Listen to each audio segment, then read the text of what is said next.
സർവലോക ദൈവതിരുനാമത്തിന് സ്തുതി. പ്രിയപ്പെട്ട കൂട്ടുകാരെ, ഏവർക്കും ദൈവനാമത്തിൽ സ്നേഹ വന്ദനം. യഹൂദിയ ദേശത്തിലെ ബെത്ലഹേമേ, നീ യഹൂദിയ പ്രഭുക്കന്മാരിൽ ഒട്ടും ചെറുതല്ല.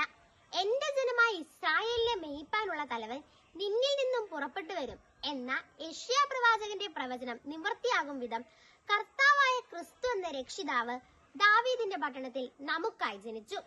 ലോകരക്ഷകന്റെ ജനനം യഹൂദിയ ജനം പ്രത്യാശയോടെ കാത്തിരുന്നു. രാജകൊട്ടാരങ്ങളും ഉന്നതകുല ജാതരും രക്ഷകന്റെ ജനനം അവരിലൂടെ ആയിരിക്കുമെന്ന് ചിന്തിച്ച് അതിനായി ഒരുങ്ങി കാത്തിരിക്കുകയും ചെയ്തിരുന്നു. എന്നാൽ ക്രിസ്തുവിന്റെ ജനനത്തെ പറ്റിയുള്ള വ്യക്തമായ വിവരങ്ങൾ വിശുദ്ധ വേദപുസ്തകത്തിലെ സുവിശേഷങ്ങളായ വിശുദ്ധ മത്തായിയുടെയും വിശുദ്ധ ലൂക്കോസിന്റെ പുസ്തകങ്ങളിൽ രേഖപ്പെടുത്തിയിരിക്കുന്നു. പഴയ നിയമത്തെ അടിസ്ഥാനമാക്കി തന്നെയാണ് ക്രിസ്തുവിന്റെ ജനനം. അതിനായി ദൈവത്തിന് ഒരു മുന്നൊരുക്കവും ഉദ്ദേശവും ഉണ്ടായിരുന്നു. വിശുദ്ധ മത്തായിയുടെ സുവിശേഷം 1-ാം അധ്യായം 18 മുതൽ മറിയം യോസഫിന് വിവാഹം നിശ്ചയിക്കപ്പെട്ട ശേഷം അവർ കൂടി വരും മുമ്പേ പരിശുദ്ധാത്മാവിനാൽ ഗർഭിണിയായി എന്ന് കണ്ടു. അവളുടെ ഭർത്താവായ യോസഫ് നീതിമാനായതുകൊണ്ടും അവൾക്ക് ലോകാപവാദം വരുത്തുവാൻ താല്പര്യമില്ലാത്തതുകൊണ്ടും അവൻ അവളെ ഗൂഢമായി ഉപേക്ഷിപ്പാൻ ഭാവിച്ചു.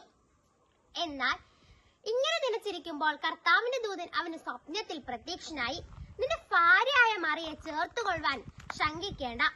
അവളിൽ ഉൽപാദിതമായത് പരിശുദ്ധാത്മാവിനാലാകുന്നു. അവളൊരു മകനെ പ്രസവിക്കും. അവൻ തന്റെ ജനത്തെ പാപത്തിൽ നിന്ന് രക്ഷിപ്പാനിരിക്കൊണ്ട് തന്നെ നീ അവന് യേശു എന്ന് പേരിടണമെന്ന് പറഞ്ഞു.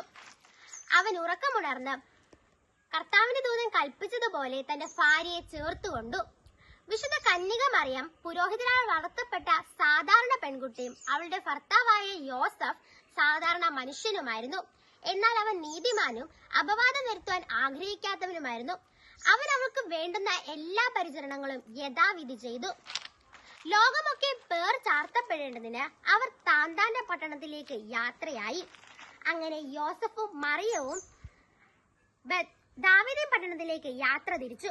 ബെത്ലഹേം എന്ന ദാവീദിൻ പട്ടണത്തിൽ ജനിക്കുമെന്ന പ്രവചനം പൂർത്തീകരിക്കുവാൻ യാത്രാമധ്യേ പശുത്തൊട്ടിയിൽ വിശുദ്ധ കന്യക മറിയം തന്റെ ആദ്യജാതനായ മകന് ജന്മം നൽകി. രാജകീയ മെത്തകളിൽ ജനിക്കാമായിരുന്ന ക്രിസ്തു ഏറ്റവും മോശമായ സാഹചര്യങ്ങളിലേക്ക് ജനിച്ചു.